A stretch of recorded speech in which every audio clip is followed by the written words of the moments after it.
আসসালামু আলাইকুম দর্শক, আমি নাইম ইসলাম আপনাদের সামনে আবার আরও একটি ভিডিও নিয়ে হাজির হয়েছি। সবাইকে আমার চ্যানেলে স্বাগত। আজকের ভিডিওটি হচ্ছে এই যে আমরা অতীতে দেখতাম যে বিএনপির লোকেরা আওয়ামী লীগের ভিতরে ঢুকতে বিভিন্ন জায়গায় সভা সেমিনারে তারা উপস্থিত থাকতো এবং তারা বিভিন্ন চেয়ারে বসতো আওয়ামী লীগের ভিতরে বিএনপি। কিন্তু এখন দেখতেছি যে বিএনপির ভিতরে আওয়ামী লীগ ঢুকতেছে বিভিন্ন চিপা দিয়া, বিভিন্নভাবে টাকাই বিএনপির সম্ভবত বিএনপির কিছু লোক আওয়ামী লীগের কাছ থেকে টাকা খাইয়ে তাদেরকে পজিশন দেওয়ার চেষ্টা করতেছে। তো এতে আসলে জনগণের ক্ষতি হবে। এই জন্য এরকমই একটি ঘটনা ঘটেছে। পটুয়াখালী বাউফলে বিএনপির একটি দলীয় কার্যালয় উদ্বোধন অনুষ্ঠানে শ্রমিক লীগের নেতার উপস্থিতি নিয়ে সমালোচনার সৃষ্টি হয়েছে। বিষয়টি নিয়ে দলীয় নেতাকর্মীদের মধ্যে ক্ষোভ সৃষ্টি হয়েছে। শনিবার 14 ডিসেম্বর বিকালে উপজেলা মদনপুর ইউনিয়নের চন্দ্রপাড়া গ্রামে ইউনিয়নের বিএনপির একটি কার্যালয় উদ্বোধন করা হয়।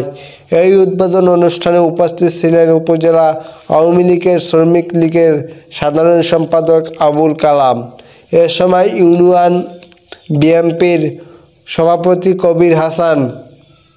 কবির খান ও সাধারণ সম্পাদক রুহুল আমিন উপস্থিত ছিলেন। অনুষ্ঠানে উপস্থিত একাধিক বিএনপি নেতা বলেন যে জুলাই আগস্টের অভ্যুত্থানে ছাত্র জনতার খনি ফেসিবাদী পতিত আওয়ামী লীগের একটি অঙ্গ সংগঠনের প্রথম শ্রেণীর নেতা বিএনপির কার্যালয় উদ্বোধন অনুষ্ঠানে উপস্থিত থাকা লজ্জাজনক। সবচেয়ে আপত্তিকর বিষয়, তাকে অনুষ্ঠানের বিশেষ অতিথি হিসাবে পরিচয় করিয়ে দেওয়া। বুঝতে পারছেন? তাহলে তিনি ওই অনুষ্ঠানে শুধু আসেনি নাই, বিশেষ অতিথি হিসাবে আসছেন। এবং শুধু বিশেষ অতিথি হিসাবে আসে না, ওখানে যারা বিএনপির নেতাকর্মীরা আছে তারা কী করছে, তাকে বিশেষ অতিথি হিসাবে আমন্ত্রণ করে মানুষের কাছে পরিচয় করিয়ে দিয়েছে।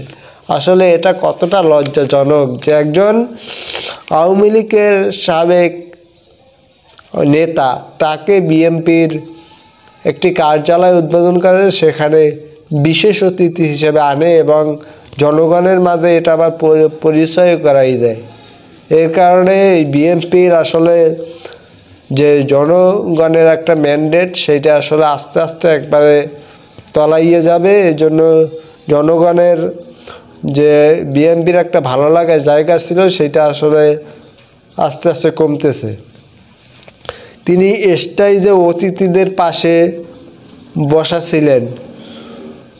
সবাই উপস্থিত কয়েকজন তাৎক্ষণিক প্রতিবাদ জানিয়েছেন। এ বিষয়ে উপজেলা কৃষক দলের আহ্বায়ক তৌহিদুল ইসলাম ফয়সাল যমুনা নিউজকে জানান যে পটুয়াখালী বাউফলের যে সংগঠনের নির্দেশনা মোতাবেক এই ঘটনার দায়ে সকলের নেতাকর্মীদের বিরুদ্ধে ব্যবস্থা নেওয়ার জন্য বাউফল উপজেলা ও পটুয়াখালী জেলা বিএনপির নেতাদের দৃষ্টি আকর্ষণ করবেন। তিনি এ বিষয়ে জাতীয়তাবাদী দল বিএনপি ও তারেক রহমানের সাথে বেইমানি শামিল। কারণ বিএনপি তারেক রহমান কিন্তু এই আওয়ামী লীগের যারা দোসররা আছে তাদেরকে কিন্তু স্টেজে অথবা কোনো কমিটিতে নেওয়ার ব্যাপারে সোচ্চার। তিনি কিন্তু এ বিষয়ে বারবার নিষেধ করার পরেও তারা এরকম করতেছে। অর্থাৎ তারা তারেক রহমানের কথা মানতেছে না, তার গাইডলাইন তারা ফলো করতেছে না। তিনি এ বিষয়ে মদনপুর ইউনিয়ন বিএনপির সাধারণ সম্পাদক রুহুল আমিন বলেন যে আসরের নামাজের শেষে তখন মিলাদ হয়েছে, তখন অন্যান্য মুসল্লিদের সাথে তিনি ঢুকে পড়েছেন, তাকে দাওয়াত করা হয়নি। অতিথিদের পাশে কিভাবে অতিথিদের পাশে বসলেন এই প্রশ্নের জবাবে তিনি বলেন যে এটা শুধুমাত্র মিস্টেক, এছাড়া অন্য কিছু নয়। বিষয়টি নিয়ে প্রতিবাদ জানানো হয়েছে। আসলে দেখেন এটা এখন নাস্বীকার যাইতেছে তাকে দাওয়াত দেওয়া হয় না।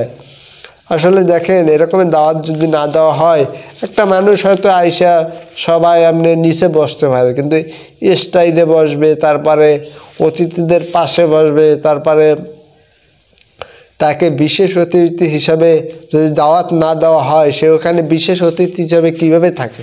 এটা তো জনগণ বলতেছে, এটা তো আর কোনো খবরে বানাই বলে নাই যে এটা বানানো। কিন্তু আসলে এর মূল কথা সম্ভবত এটাই হবে যে ওইখানে যারা স্থানীয় প্রতিনিধি আছে বিএনপির, তারাই এর জন্য দায়ী।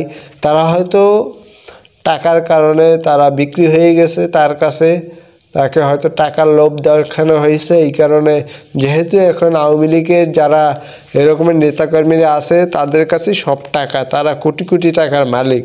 এখন তারা বিভিন্ন জায়গায় চেষ্টা করবে যে বিএনপি জামাতের ভিতরে যদিও ঢুকতে চাইলেও ঢুকতে পারবে না, বিএনপির ভিতরে টাকা দিয়ে ঢোকার চেষ্টা করবে। এ বিষয়ে আসলে তারেক রহমান সোচ্চার এবং মাঠ পর্যায়ে যারা নেতাকর্মীরা আছে তারাও আশা করি সোচ্চার হবে। তো দর্শক, ভিডিওটি যারা দেখছেন সকলকে অসংখ্য ধন্যবাদ। দেখা হবে আবার নতুন কোনো ভিডিওতে।